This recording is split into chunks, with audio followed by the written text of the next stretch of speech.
Welcome back, Leveling Up Nation. I want them to start creating a vision for their life, no matter what their circumstances are right now. That gives them inspiration, gives them hope, gives them something they can now shoot for and now put some action into place to get you set better boundaries around your time, your money, and the people you spend it with. And I emphasize the word boundaries, Brigham, because most people, I hear them go, ugh. Welcome back, Leveling Up Nation. Oh my goodness, a 2-podcast day. Can you believe it? So awesome. Now, today we have Carey Conley on. She is absolutely a phenomenal person that will help you figure out what you can do to have a little bit more mental vitality. Now, I use these words very intentionally because every single one of us need that vitality, that life force recharged. And when you have the right skill set, mindset, and tool set to do it, for yourself, you can do things for you, by you, to be able to get to that next level. Your mental fortitude will go up. Your ability to lead will go up. Your ability to do the work will increase. And I'm so excited to have her on today. We actually met at the Colorado Totality event just about a month ago. So I'm so grateful to be able to go deeper with her today and to hear her experience. She's got 3 decades of experience coaching and helping entrepreneurs level up their mindset, skill set, and tool set. And specifically for those that are struggling with some mental challenges, we are going to go deep today and help you understand how you can get the very best mental vitality possible and hopefully take you one step closer to being the very best version of yourself. Welcome, Carey. How are you doing today? So great. I'm already energized. Good. Thank you. Now, one of the things we want to start off with so that people can get an idea of what this is what is mental vitality? I want you to define it, and then I have a few ideas as well. But let's first define this term, and then we're going to get into some some different ways that you can not just process this, but get some really dialed in tools that you use all the time with your different clients. Yeah. Well, first of all, again, thank you for having me. And mental vitality, I think, means being able to be energized all the time about what you're doing. Yeah. Because, without that, we tend to drift and our dreams die. And so what I work on is helping people craft a very powerful written vision for their life on paper so that they can bring that to life. I was taught how to do that when I was in my late 20s, which was a really long time ago. So I've been teaching this. When you said 3 decades, I thought, yep, I'm that old. Yep. It's a nice way to say it, right? I was like, you have a wealth of experience. That's what that means. That is exactly right. When you speak, there's weight behind it, and we need to wait and listen to what you say. So wonderful. Now, I've got a definition here that I think is unique, and it will add a different flavor to what mental vitality is. I think this is really helpful for us to really kick off this conversation. Thank you for your first one. So mental vitality is the strength to carry your load without compromising your mind, your mission, or your heart. So what's your thoughts on that?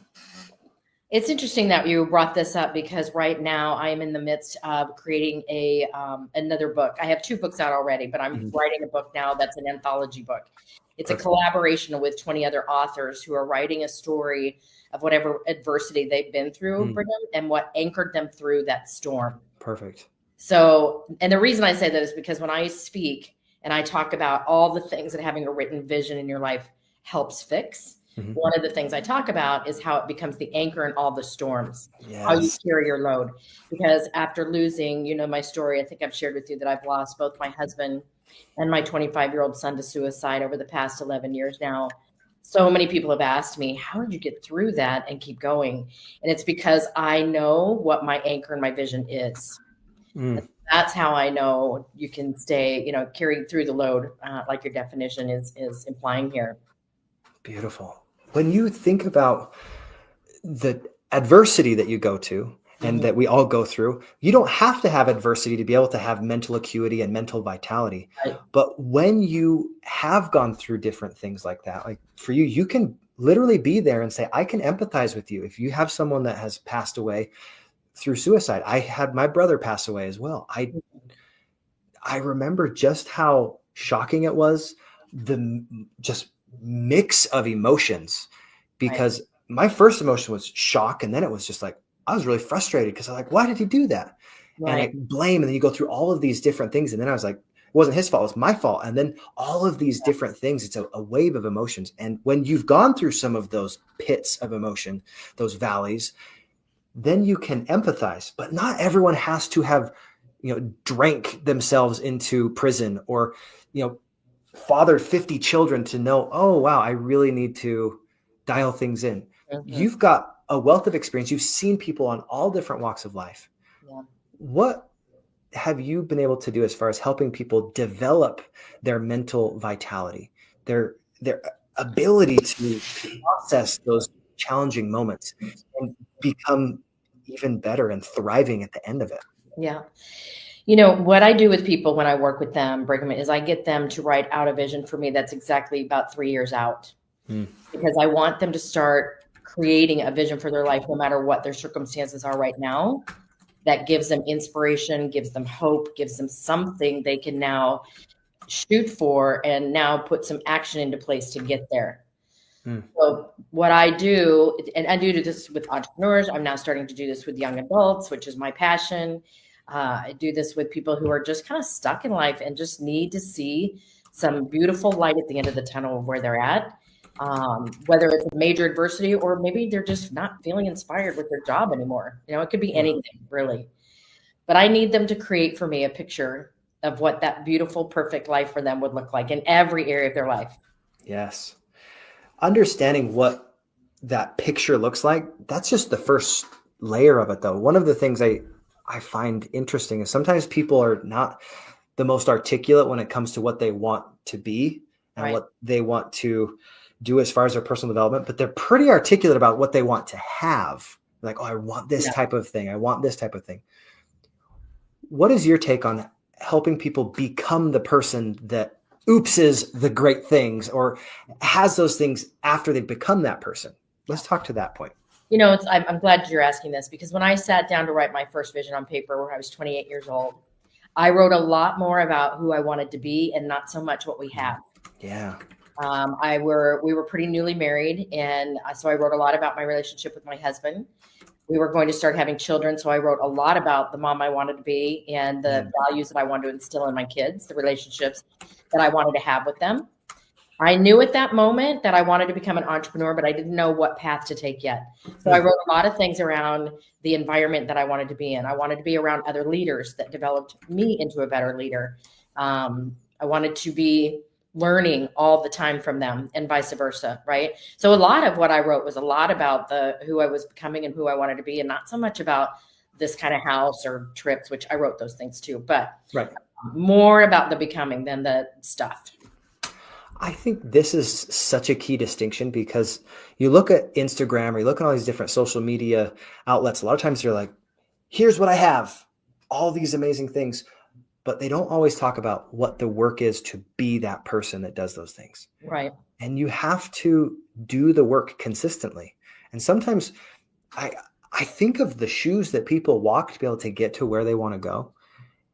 You have to have a transformative experience to be able to become the person that has those things. Right.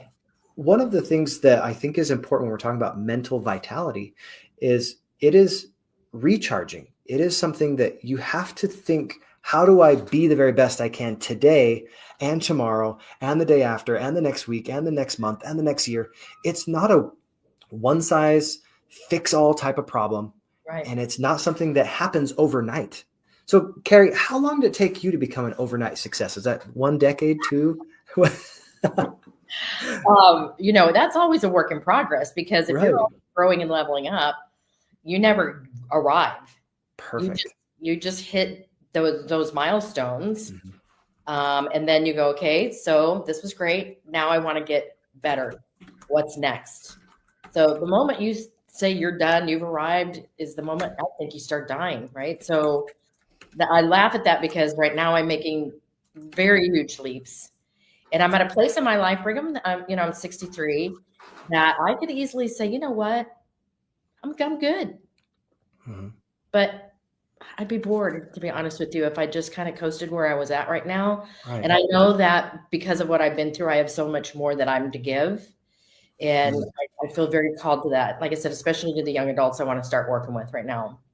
I think this is something that's key. One of the discussions we had earlier was when you're on your podcast, you'd like to do hot seat coaching, especially with the youth, and help them see a little farther than they can in their current situations. Because I remember when I was a kid, I could think of like maybe 3 or 4 months in advance, but it was so hard to picture myself 10 or 15 years in the future. What have you done to be able to open eyes and be able to help these youth be able to see you can become who you want to be? It's not a matter of potential, but this is a matter of you do the work, you will become that person eventually. Right. So when I define young adults, I'm going to give you like an age range of, let's say, early 20s to early 30s. Perfect. All right. So these are pretty much, they are out of school or about to get out of school or starting their careers or adult life. Mm-hmm. And a lot of them, because school still does not teach them, have not thought about 3 to 5 years out. Yeah. They thought about getting through school, getting the good job, and that would be it. And when they figure out that that's not really it, so many of them get out of school and get the job and are not happy.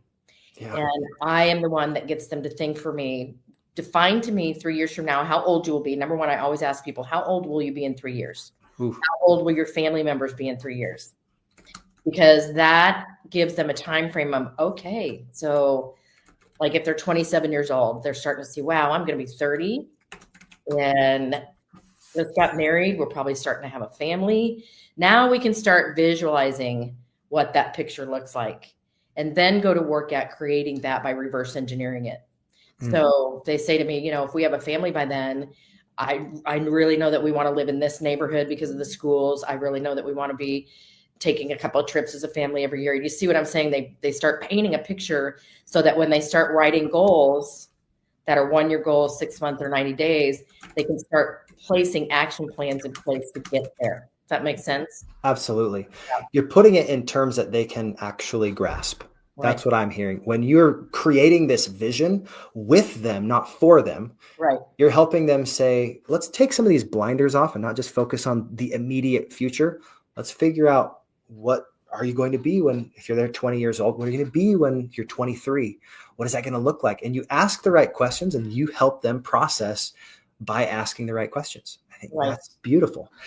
One of the ways that I remember looking at my life was through this little video about Skittles. Have you seen that one where they take the average life of a human being and they dump out a wheelbarrow full of Skittles? Mm-hmm. And you see, probably 50,000+ Skittles, and every single one of those represents a day. And you're like, wow.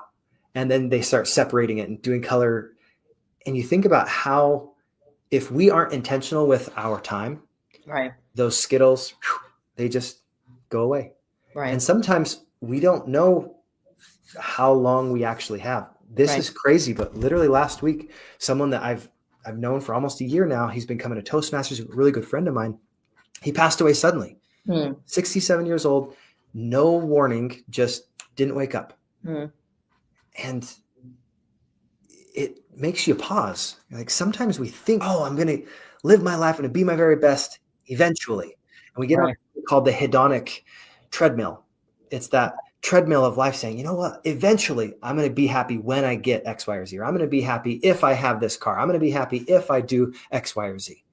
Yeah. Why not choose to be happy now? In the midst of the journey and the process, this is that mental vitality we're talking about. You recharge in the moment. We can be the very best version of ourselves now.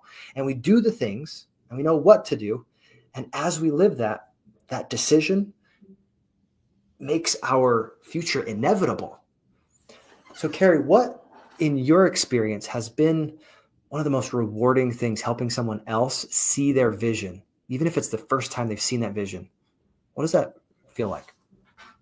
I've been doing this for a really long time, and I do major events called Vision is Victory events. Mm-hmm. And when I bring people, I've been doing this now about 10 years officially. And I have an exercise that I walk people through that is super simple, like a 5-year-old can do it because they remember it. And I use an ice cream cone as a visual of them writing out their 3-year dream and then breaking it down into goals. And when I go to an event or I walk into a networking room, let's say that somebody went to my very first one in 2014, I think it was, Mhm. and for them to show me pictures of their ice cream cone with their vision on it and telling me all of this is happening. It is amazing because I may not have talked to them for years, Brigham, right? Wow. But to know that they've kept that and that it actually helped them is just a really good reminder. I think it's just God telling you every day, keep doing what you're doing. Keep doing what you're doing. Because it's tough some days. You really question, am Yeah. I really doing the right thing? But when you have people, just show up and say, I want you to know that you've really helped me, it's amazing. So let me visualize this. You have like an ice cream cone and you physically have them draw it out, and then you're basically helping them see what toppings they want on it. You want to help. Is that right? This is how this started. Is when I first started coaching people, we didn't have Zoom. This was all conference calls. And I had my very best friend as one of my first clients on the call. She was desperately wanting to change her life and get out of her job. So I had her draw on a piece of paper. I said, Dawn, I want you to draw what looks like a funnel, circle at the top and a cone underneath. And she said to me, well, mine looks like an ice cream cone. And I said, way better because everybody likes ice cream. Yes. So the scoop part on the top, Brigham, is where they write in their 3-year dreams, all the things they imagine they want to create. Then as we look at the cone part, I get them to draw 3 lines through the cone. One line about a third the way down, another line midway, and then another line of midway from the bottom. So that first line down are 1-year goals. Okay. The midline is 6 months from now. And that line up from the tip on the bottom is 90 days. Okay, I'm going to see if I conceptualize this right. Yep. Right here, this is your 3-year, and then this is 1 year? Yep. And then 6 months? Yes. And 3 months. Correct. Okay. So it's all the way down, Brigham. If you follow this through, you know what the tip of that ice cream cone is, your daily actions every day. You know what to do every single day, every week, every month to start moving up to this 90 days, 6 months. The 90-day goals are the most important because most people can get hyper focused in on 90-day activities, right? Yeah. But that's how we break it down. And again, I do that even though, I could make a much more advanced AI generated, complicated technological thing. I still do the ice cream cone because everybody remembers it. Yeah. And they can teach it to their kids. That's simple.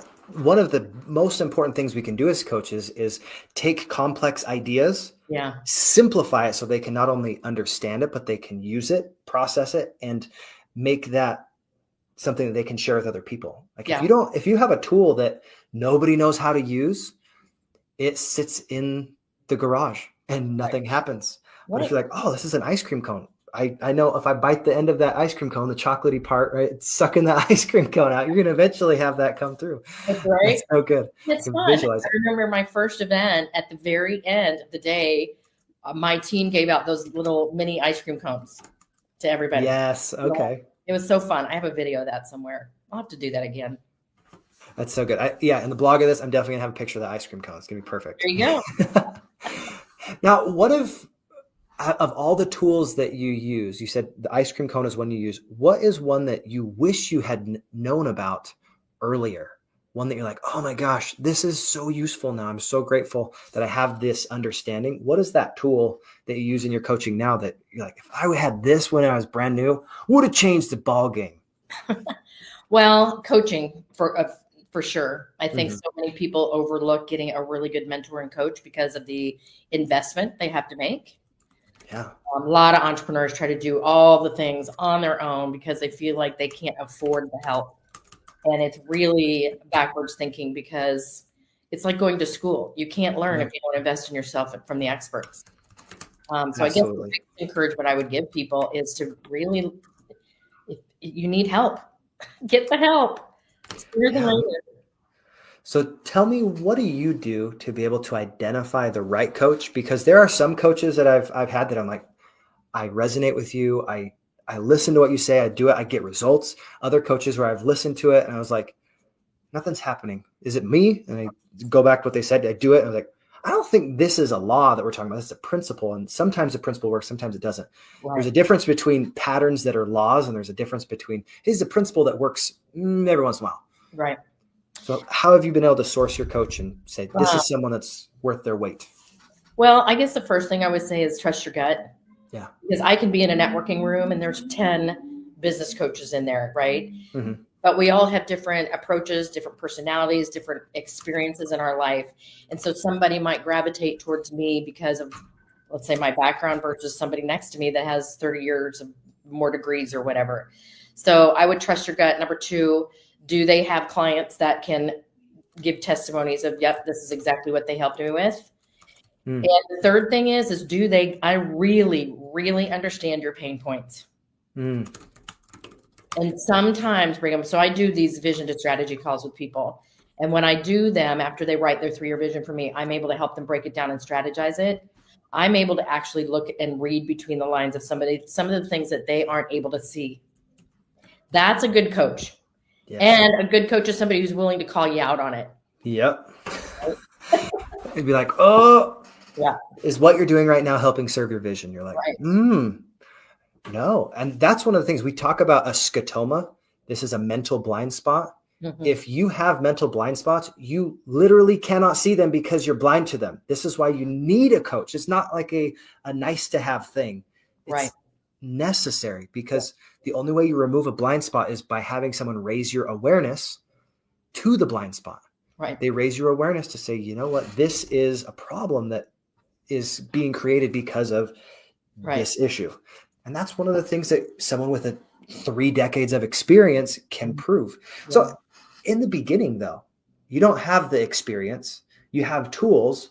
You don't have the people yet. How do you help someone be able to believe in you? Because sometimes you'll have coaches that they're extremely brilliant. They have a lot of tools. They even have a lot of results themselves, but they're brand new. So how do you help someone that's brand new get the ball rolling and start helping people, start serving? Define people, like a possible client or another. Yeah, coach? Let's say a possible client. Let's say you are coaching someone that's brand new as a coach. Okay. And they want to do what you do. They want to model what you're doing. Talk about that. I use a lot of my own stories when I talk to people. Yeah. Right off the bat, I mean, literally within 5 minutes of me being up on a stage and speaking, I will share a story with the audience that I know is a big pain point of theirs, and bring out my own past experiences of, I'm going to use the word failure, but there's no such thing, right? Mm-hmm. Of how I tried something and it didn't work, or how I struggle with these sorts of things every day. So they need to know that I'm human, and that I actually don't just say, I understand how you feel. They get that I understand how they feel because of the stories that I share with them of what I've been through. That's a great point. You say, this is where I've been. This is where I am. If I'm farther ahead on this path, I can now help you get to where I am. Okay. Now, if you're talking about, hey, I'm not going to be coaching you on how to get to where I'm not, but I can help you get to where I am and show you the tools, the ways that I've done it, all those different things. And I can help you see around those corners because I've been there. Right. That's key. Yes. So when you're developing that experience, you have to have someone believe in you at some point to say, you know what? I want to test this out. What did you do for your first few clients to be like, oh, I trust her. I definitely want to listen. So go ahead. Well, it's the vision work that I do, because there aren't any other coaches that do what I do the way I do it. Mm-hmm. So that's where somebody in the room, and I'm going to use an example like I always do. Great. Let's hear it. I was in front of a group of 200 women a couple months ago, amazing group of a community of women, and very, very successful group of women in many different industries. And because of the vision work I did right off the bat, and I only had 30 minutes to speak, so I've got to connect with them fast, right? Yeah. I got them to think about their life in a different way that nobody else has ever had done with them before. And so out of that experience, I now have 3 clients because nobody had ever asked them before to write their life out 3 years from now and to really think about what they wanted. And that usually is what brings people to me out of a speaking event, or when they hear me at a podcast or whatever, is they will come to me and say, you know what? I really needed to hear that today. I've never had anybody ask me to do that the way you did. That's beautiful. So you ask the right questions and you share stories based on your own experience. Here's the other thing I'm hearing, because I have this brand new book that's coming out. It's called Story Hook, right? It's all about making sure that you bring in the story that you want repeated. You Yes. want people to be like, oh, they have that same pain point. I have that same pain point. I need to figure this out. So what's your very favorite story? One that comes top of mind. You're like, oh my gosh, this is why I do what I do. Who's that person? The one that you're like, that's exactly why I do what I do. Let's hear one of those testimonials. All right. So when I talk about vision and why writing this vision out helps fix just about everything in your life, the very first pain point I usually bring up, because I'll pull up 2 or 3 points, right? Yeah. That I know hits the right audience that I'm in front of. Mm-hmm. One of the very first ones that I will talk about is how it helps you set better boundaries around your time, your money, and the people you spend it with. And I emphasize the word boundaries, Brigham, because most people, I hear them go, ugh. So I know I've hit a nerve. And whether it's around their time, money, other people they spend it with, you're usually a boundary problem. And the biggest one is the people.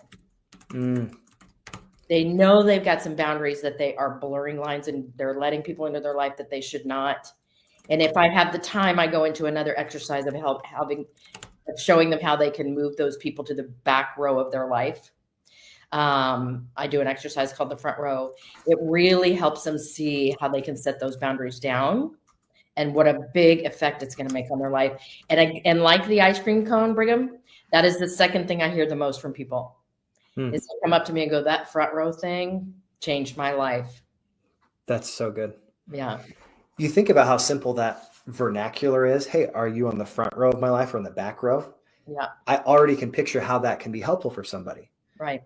Very helpful. I talk about, are you in the vehicle that you want to be in or not?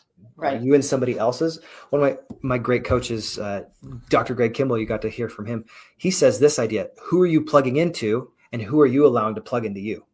Same idea, different visual. Yes. Anytime you hear great tools, great concepts, you can start to take these and say, what does this mean for me? Yeah. And if you can help your audience be able to visualize themselves in your story, suddenly it's not a story in general. It's a story about them, even though the name's different. Correct. That's huge. It's everything. That's the difference between a really good coach and a really good speaker. Yes. Is somebody who really, really, they're speaking for their audience, not to them. Bars, they're speaking absolutely for their audience. Yeah. So if you care about it, go ahead. Yeah. So I always walk into the room. Like I said, I've got to know who's my audience, who am I mostly in front of, and what do I know about their pain points, and what life experiences can I pull forward for them so that we can connect on that human level. Because I want them, I'm there for them, not for me. And we're both in the speaking-ish kind of world, Brigham, right? Where we see a lot of speakers who can get up on stage and just give so much information. Yeah. But the audience isn't connecting because all they're doing is talking for the sake of talking. Yeah. Yeah. It's all about the audience. This is why I love doing live versus Zoom speaking. Presentations. Yeah. Because I can see people's faces and I can see their reactions. So true. Yeah. There's a visual that came to my head a couple months ago. I was reading a book about how Steve Jobs, when he was trying to discover how he wanted to promote a product, his marketer, he's like, well, we could do this and this and this. And Steve's like, we've got 3 or 4 different ideas.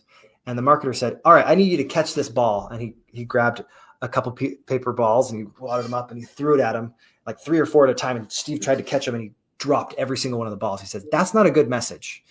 But then he grabbed one piece of paper, he wadded it up and he threw it and he caught it. He's like, that's a good message. Right. And you think about if we are actually caring enough about our audience to give them a gift, the gift is simplicity, something that they can use today to get better, to level up their life, right, to make their mindset, skill set, and tool set in alignment so they can actually get the results that they want, because coaches are paid for results.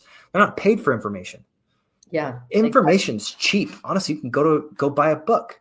You can go almost anywhere online and get free information, but it's the implementation and the results that people want. Yeah. So let's talk about why results focus as a coach is so important, because you can overwhelm people with information overload that makes it so they just get so jittery that they don't do anything. And then you wasted your hour talking to them.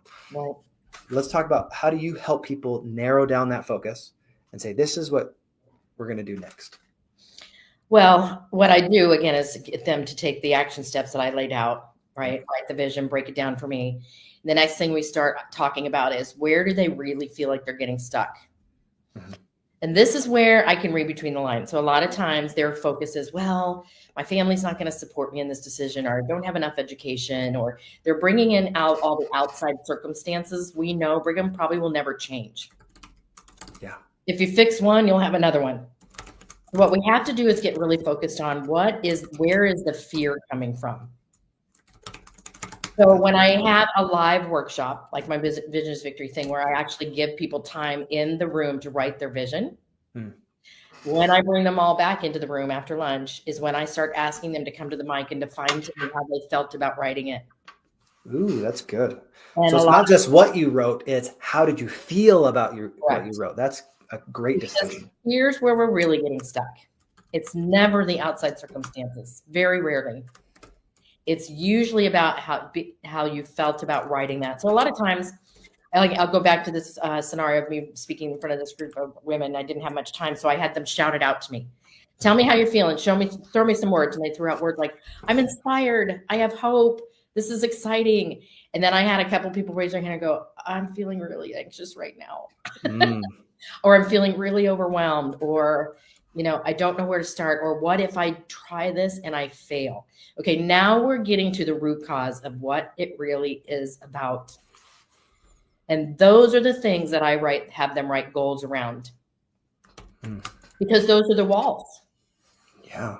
So if we don't start attacking the walls, which are all the things that are going on up here in your mind, you're never going to get to the goal. Yeah, you have to identify that wall. Right. Because sometimes, I used to teach pantomime as a theater coach. So important to recognize that sometimes the resistance that we create is actually thin air. It's nothing. Yeah. That's the only thing that allows an audience to see that resistance, because you have that click. But there's literally nothing there. A lot of times it's our choice to say, oh, this is resistant. This is difficult. It's the actual verbiage that we use that creates that resistance. And sometimes you have to have a coach to say, well, let's choose a higher frequency word.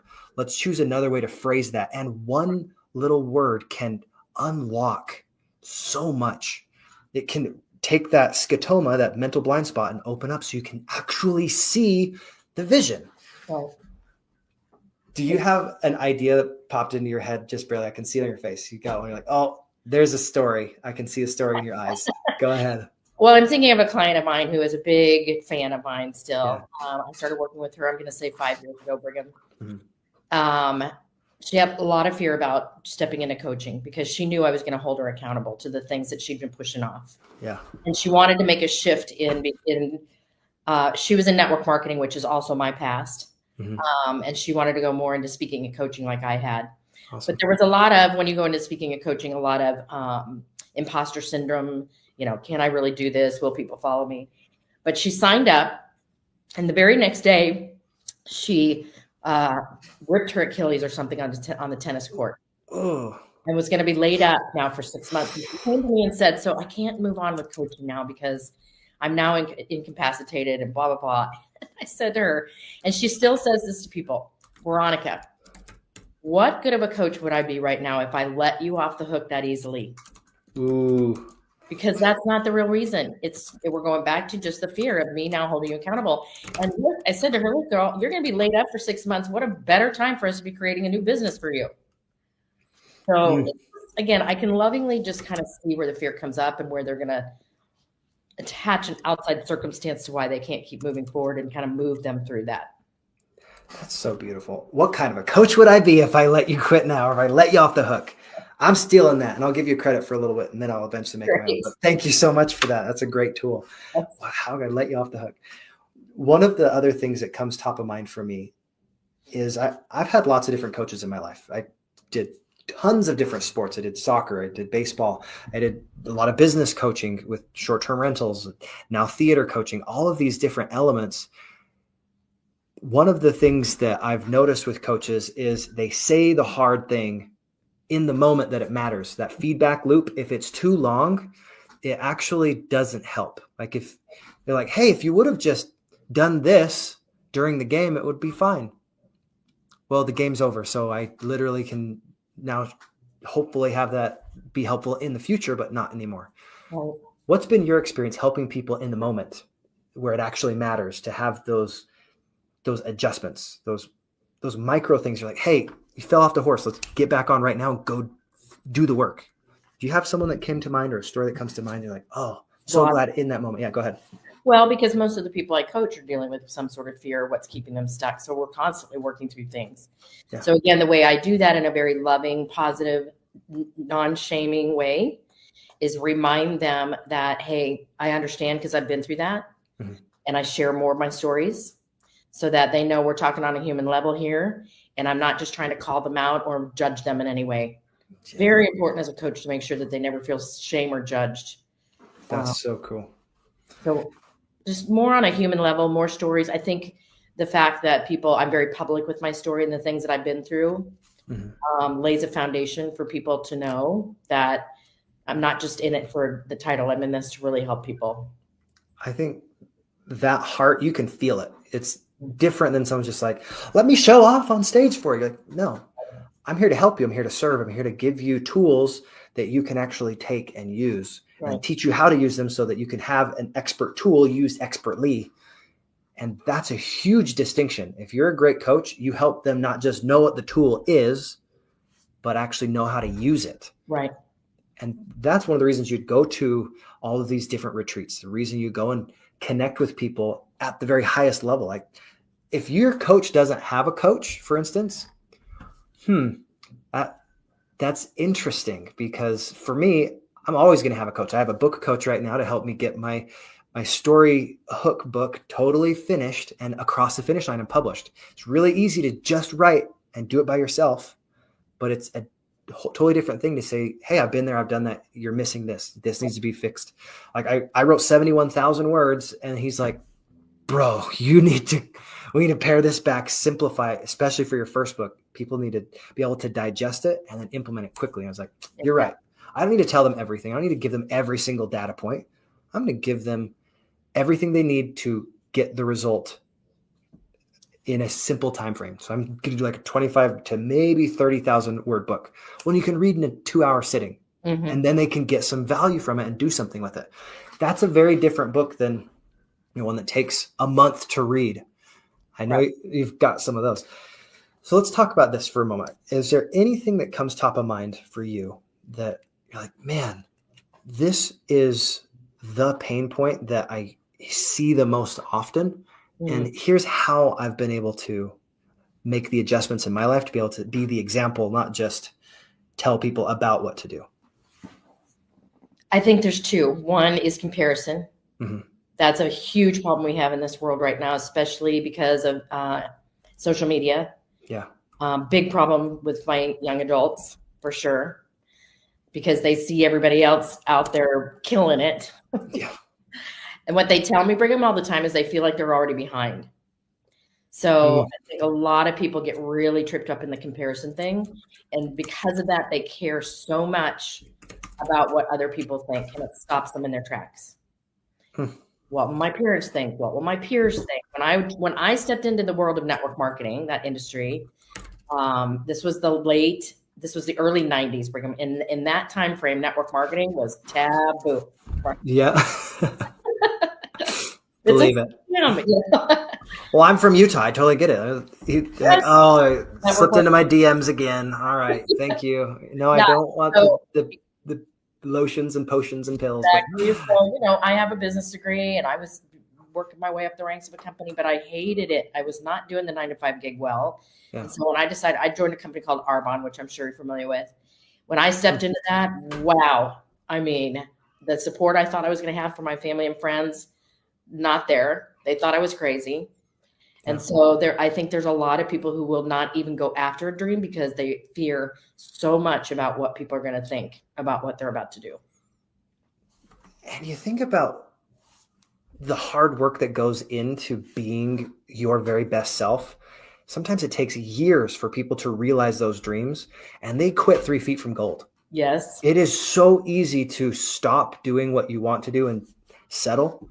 But the thing is, how many people in your history book settled for just second rate? Yeah. Not very many of those guys made it into the history book. I don't know of any off the top of my head. But the people that had resiliency, that did their very best despite all of the challenges, those are the ones that make the history book. Yeah. That's what I was just going to say. And you have to know that every one of those people had major adversities they overcame. Yeah. 100%. And I love that you're quoting 3 Feet from Gold, because Sharon Lecter, I love her. She's so great. great mentor and great friend of mine. So she'll be thrilled that you mentioned that book. Yeah, definitely need to go get that book if you have not read it. It is brilliant. Her and Greg just knocked it out of the park. Simple, actionable, very useful. It has so many good frameworks too. I think the biggest thing when you are looking at where you want to go in your life to build this mental vitality is you have to have your eyes opened. We're getting this idea of recharge. You have to know where you are deficient to be able to do that. That's why you need a coach, not optional. You need a coach. And if for some reason you're like, you know what, I don't know if I can afford a coach. I hear that all the time. You can't afford not to. If you really want to get to where you want to go, you find the people that have been there, done that. They have the experience, and the people that have the frameworks, they have done the work. And even if they're a little bit farther ahead of you, they can say, hey, here's the next step. Now, I love reading books. Like, honestly, this is one of my favorite things. I love connecting on different ideas. I had a book earlier today that I was reading called Man's Search for Meaning. I'm sure you've heard of Viktor Frankl. This, I'm going to bring it back up, even though it was on my last podcast. If architects want to strengthen a decrepit arch, they increase the load which is laid upon it, for thereby the parts are joined more firmly together. You think about you creating mental vitality, you need to add weight, not subtract weight. You need to figure out what are the things that I need to do day in, day out consistently to be who I need to be every single day. Because if you don't, that weight will go to whoever will be able to bear it. Right. The opportunity goes to whoever's ready for it, willing and able. That's a raw person. And I think as a coach, you've got so much value that you create. What is, if you could say, the overarching purpose behind what you do? Because there's a lot of reasons that people do things. Sharon Lecter, she says, why not? But if you could boil it down to one thing, what is the thing that gets you out of bed in the morning that doesn't have you just stay where you're at and say, you know what, I want to continue to level up. I want to be better. I want to do my best. What is that for you? Well, I love the visual that you just gave us, putting more load, right? Mm-hmm. Because I know people are struggling through so many things right now, Brigham. I mean, nobody's getting through this without a lot of adversity somewhere. Yeah. And a lot of times, this is another problem we have right now, is people isolate when things like that start to fall apart or they're going through something. And it's the worst thing you can do. So I would say the biggest reason I keep doing what I do, and especially bringing people into group coaching or into group events, is because people need to see from each other that everybody's going through something and they can bear the load together. So good. Mm-hmm. So good. Now, when we were talking about mental vitality, there's one part of this that I wanted to get your thoughts on. This was my concept with mental vitality. It's not how fast your mind runs, but how clearly it flows. Right. A lot of people will have these brakes that they put on their goals while they're trying to put the accelerator on as well. And it's jarring because they're not able to see that they're doing that. What are some of the ways you've been able to help people get into flow and to have their mind be focused so they can actually accomplish what they want to get? Well, they're always going to hit walls. And so I remind them, you're going to hit one wall and get through that. There'll be another one. You're always going to be tested. Yeah. And so we always go back to the vision when they hit a wall. How big is the vision? How bad do you want it? Because if you are finding that wall is still there and you're pacing in front of it, Brigham, just doing this back and forth, you're not getting through the wall, up over the wall, it's because your vision isn't big enough. Yeah. You have to have something that you want so bad, it's like air to breathe. That's why I always go back to, let's go to the vision. Has it Change. If you're standing in front of that wall and you're not doing anything, Hmm. has the vision changed? Do we need to change it? Do we need to take something out that that no longer means anything to you because of life situation or whatever? Yeah. Or you're just too comfortable. And a lot of times that's the case. That's a great point. I feel like we've hit on so many different subjects. It's been so helpful to really dial in what mental vitality can do for us. Vitality is that life force, Right. that way that we recharge. It doesn't come all at once. Sometimes we have to plug into a podcast. Sometimes we have to plug into a book. Sometimes we have to have a coach to be able to say, hey, stop doing X, Y, or Z, start doing this, and keep doing X, Y, or Z. That's really what it comes down to. What do you need to start doing? What do you need to stop doing? What do you need to persist in doing? Right. We have so many things that we could be doing. How do you help people really know what to do? We start with the vision first, and we reverse engineer it. Mm-hmm. So that by the time we've got, okay, now we know the big 3 years, we know 1 year where we want to be, where we're going to be in 6 months. I know exactly from that what they should be doing every single day so they can just do the top 3 things only. Excellent. And just keep it, because we want to balance our life out. Mm-hmm. Right? You do those top 3 things. I like to think of the top 3 things in your personal life, right, your professional life, right, your health and vitality, and your community, because that's how I do my consistent daily actions. That was one of the things I learned from Greg years ago, but I've been implementing it a lot more efficiently now. As we do those things day in, day out, we might not hit all 3 every single day perfectly, but because we had those prioritized, we are able to level up our life in so many different ways. Right. And then we download those habits and we're like, oh, wait, there's another level. I can do this now because all those other things have become righteous rituals, daily disciplines. I no longer have to think about it. Now I can go to that next level. But if we don't get the basics and we don't do the basics better, right, you don't have the scaffolding. You don't have the ability to build off of that skeleton to make the body that you want to, or the business that you want to. Yeah. Well, any final thoughts? Go ahead. I would love to hear, top of mind, what is the thing that you want to leave the audience with? We've had a great conversation. What is the thing like, man, here's a final encouragement, final tip. What's coming to top of mind? Well, if you've never written the vision, I'm going to give you a link to my first book, Vision is Victory. Vision is Victory. It's an ebook that's downloadable. It's a workbook to write your vision. Perfect. So I just want to give you that link as a free gift so people will actually do it. Thank you. The second thing I will tell you is get in a community of people who are going to circle around you and pull you through all of the walls you hit, and to remind you of what your vision is. I had that in Arbonne. I had that in my coaching community. Yeah. I have that, in all the communities that I'm in now. It's imperative that you are in the right community. So true. Because you think about it, if you're in a community of crabs that are always pulling you down, even though you're doing your very best, you're not going to be able to get there. But if you're around people that are encouraging, like a wolf pack, they are all focused on getting what they want, and we help each other do it, changes the dynamic. So thank you so much for bringing that to our attention to help us see a little bit farther. I love the gift that you're giving people. I'm excited to go through that and rework my vision a little bit more clearly. I love the ice cream analogy. That's so much fun. So thank you. All the way down to your consistent daily actions. It's so brilliant. I would love to hear it. Yeah. Well, thank you so much. And guys, keep doing what you can every single day to be a little better, to have a little bit more, and to become that person that levels up their life consistently. God bless. And remember, go to thefinalpercent.com, Brigham Blackham. If you have some questions, concerns, things that I can do to help you program your ideas and create the implementation to turn your dreams into a reality, that's what I do, especially with your story. So have a great rest of your day, and God bless.